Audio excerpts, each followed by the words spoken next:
तीन बहनों की लालची भाभी। करिश्मा, रेशमा और मनीषा तीन बहनें हैं। उनका एक भाई भी है, मयंक।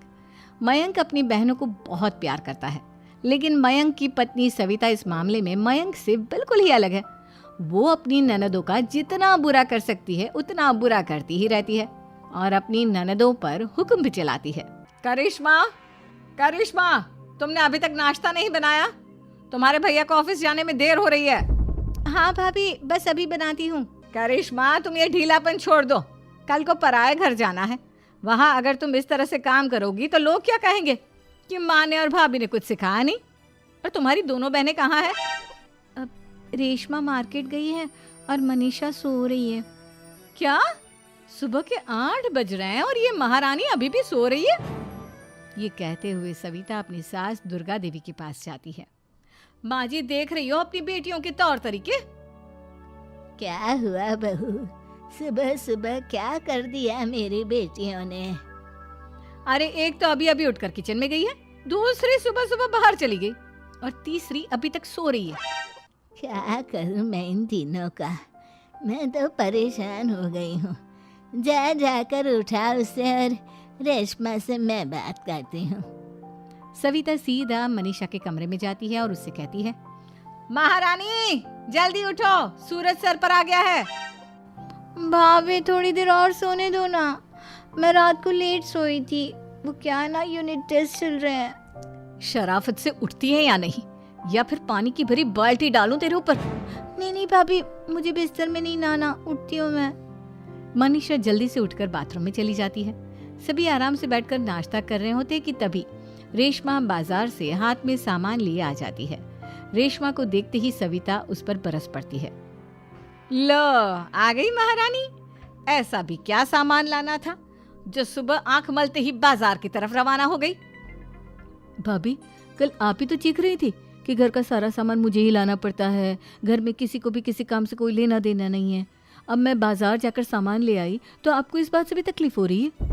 देख रही हो माँ जी, अपनी बेटी की जुबान कैंची से भी तेज चलती है। और मयंक, आप तो कुछ कहेंगे नहीं अपनी लाडली बहन को? रेशमा, अपनी भाभी से ऐसे बात नहीं करते। चलो माफी मांगो। भैया, मैं क्यों माफी मांगू? आप भाभी से बोलिए ना कि हम पर कम हुक्म चलाया करे। हम इस घर की बेटियां हैं और आपकी पत्नी की ननद है, नौकरानी नहीं। लो कर लो बात। इनकी भलाई के लिए कुछ भी बोलो तो इन्हें बुरा लग जाता है। इस घर में यही इज्जत है मेरी। देख लो माँ जी, आपकी बेटी किस लहजे में मुझसे बात कर रही है। सविता वहां से चली जाती है। मयंक को बहुत गुस्सा आता है, वो भी वहां से चला जाता है। फिर करिश्मा रेशमा को समझाती है, रेशमा, तुम्हें भाभी से माफी मांग लेनी चाहिए थी ना। लेकिन दीदी, मैंने कुछ किया ही नहीं, तो मैं माफी क्यों मांगू? हाँ करिश्मा दीदी, रेशमा दीदी जैसे ही घर में आई भाभी ही उन पर चिल्ला रही थी। हाँ, मैं मानती हूँ कि गलती भाभी की थी। मैं तो इसलिए बोल रही हूँ कि भाभी ने माँ को तो पूरी तरह अपने वश में कर लिया है। वो हमारी बात सुनती ही नहीं। मयंक भैया हमारे लिए हमेशा खड़े रहते हैं, इसलिए उनकी बात का मान तो तुम्हें रखना चाहिए था ना। कोई फायदा नहीं दीदी, कुछ दिनों की बात और है, भाभी उन्हें भी हमारे खिलाफ भड़का देंगी।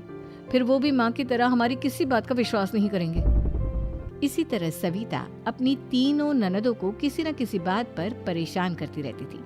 एक दिन मयंक अपनी तीनों बहनों के लिए गिफ्ट लाया।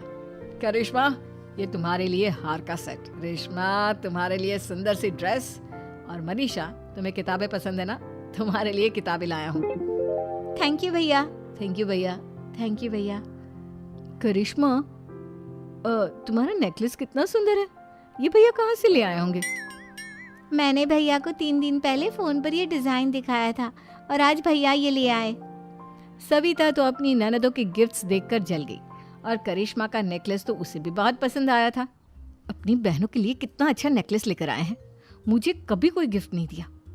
मैं आज ही ये हार चुरा लूंगी। रात में सविता करिश्मा का हार चुरा लेती है और इसी तरह उसे अपनी ननदों की जो भी चीज़ अच्छी लगती वो उसे मांगती नहीं, बल्कि रात के अंधेरे में चुरा लेती। इसी तरह दिन बीतते गए और सविता ने मयंक के दिल में भी उसकी बहनों के लिए नफरत पैदा कर दी। एक दिन मयंक ने करिश्मा और रेशमा के लिए रिश्ता देखा और ये बात उसने घर में सबको बताई। माँ, करिश्मा और रेशमा के लिए बहुत अच्छा रिश्ता आया है, वो लोग कल इन्हें देखने आ रहे हैं। आप और सविता मिलकर सारी तैयारी कर लेना। ये सुनकर करिश्मा और रेशमा खुश हो जाती हैं, लेकिन सविता सोचती है, अगर इन दोनों बहनों की शादी हो गई तो घर और बाहर का काम कौन करेगा? मनीषा तो एक नंबर की कामचोर है, उससे तो किसी बात की उम्मीद लगाना ही बेकार है। मुझे इस शादी को रोकना होगा। अगले दिन सभी लड़के वालों के स्वागत की तैयारी करने में लगे होते हैं। तभी मयंक अपनी बहनों से आकर कहता है, तैयार हो गई तुम दोनों? देखो दोनों लड़के बहुत अच्छे हैं, मैं कोई कसर नहीं छोड़ना चाहता, इसलिए तुम उनके सामने अच्छे से बिहेव करना और अपनी भाभी से लड़ने मत लग जाना। करिश्मा, तुम वो नेकलेस पहन लो ना जो मैं तुम्हारे लिए लाया था। भैया मैं बहुत देर से वो नेकलेस ढूंढ रही हूँ, लेकिन मुझे मिल ही नहीं रहा। क्या तुमने नेकलेस खो दिया? तुम्हें पता भी है वो कितना महंगा था? तुम कोई काम ढंग से नहीं कर सकती। मयंक गुस्से में वहां से चला जाता है। थोड़ी देर बाद लड़के वाले भी आ जाते हैं। वो दोनों बहनों को पसंद कर लेते हैं और रिश्ता पक्का हो जाता है। लेकिन सविता के दिमाग में तो कुछ और ही खिचड़ी पक रही थी। वो पंडित जी के पास करिश्मा की कुंडली लेकर जाती है और उन्हें पैसे देकर करिश्मा की कुंडली बदलवा देती है। जब लड़के वालों के पास करिश्मा की कुंडली जाती है तो वो दुर्गा को फोन करते हैं। बहन जी, हमने करिश्मा की कुंडली अपने पंडित जी को दिखाई थी। आपकी बेटी की कुंडली नहीं बल्कि दोषों का पिटारा है।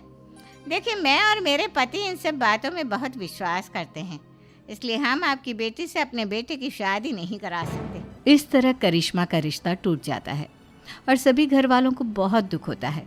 अब कविता सोचती है, चलो करिश्मा का तो रिश्ता टूट गया, अब रेशमा का भी रिश्ता तोड़ना है।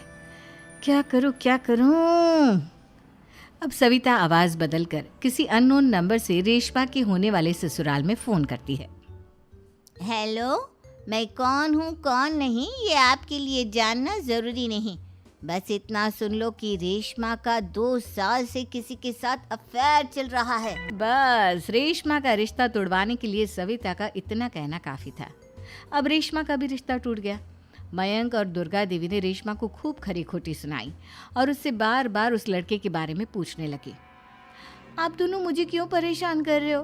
अरे कोई लड़का होगा मेरी लाइफ में तो मैं बताऊंगी ना, जब कोई है ही नहीं तो कहाँ से लाऊं मैं कोई लड़का? तो तेरे होने वाले ससुराल वालों को फोन किसने किया था? माँ, मैं नहीं जानती किसने फोन किया था, मैं सच कह रही हूँ। मैं तो पहले ही कह रही थी इसकी लगाम खींच कर रखो, लेकिन मेरी सुनता ही कौन है। आप चुप रहिए भाभी, ये सब आपका ही किया धरा है। अब तीनों बहनों को विश्वास हो जाता है कि ये सब उनकी भाभी ही कर रही है। तीनों बहनें अपनी भाभी को सबक सिखाने के लिए एक वकील कर लेती है और घर में हिस्सा मांगना। देखो भैया, माँ बाप की जायदाद में जितना बेटों का हक होता है उतना ही बेटियों का, इसलिए इस घर के 4 हिस्से होंगे और हमें अपना हिस्सा चाहिए। मैंने तुम्हारे लिए क्या क्या नहीं किया और तुम इस घर में हिस्सा मांग रही हो? भैया, आप और माँ हम बहनों की कोई बात नहीं सुनते हो और भाभी हमारी शादी नहीं होने देगी क्योंकि उन्हें लगता है कि आप हमारी शादी में ज्यादा पैसा लगाओगे और उन्हें हम जैसी फ्री की नौकरानी कहाँ मिलेगी। तो हम भाभी के साथ तो रह नहीं सकते, हम बहनों को अपना हिस्सा चाहिए। अरे तुम्हें शर्म आनी चाहिए अपने भाभी पर ऐसा इल्जाम लगाते हुए। वो तुम्हारे बारे में कितना सोचती है। हाँ माँ, भाभी हमारे बारे में बहुत सोचती है, दिन रात बस यही सोचती रहती है कि किस तरह से अपनी तीनों ननदों को परेशान करूं और कभी मुझे पढ़ने भी नहीं देती। दोनों बहनों का रिश्ता भी तो इन्होंने ही तोड़वाया है और रात में हमारे कमरे में आकर हमारी चीजें भी चुराती हैं। इसी तरह सविता की तीनों ननदें अपनी बात पर अड़ी रही। अब कोर्ट में तारीख भी शुरू हो गई। जब सविता को लगा कि उसकी तीनों ननद इतनी आसानी से नहीं मानने वाली, तो उसने अपने पति और सास को सारी सच्चाई बता दी और अपनी तीनों ननद से माफी मांगी। मयंक और दुर्गा को भी अपनी गलती का एहसास हो गया। अब सविता खुद करिश्मा और रेशमा के लिए अच्छा रिश्ता ढूंढती है और उनकी शादी करवाती है।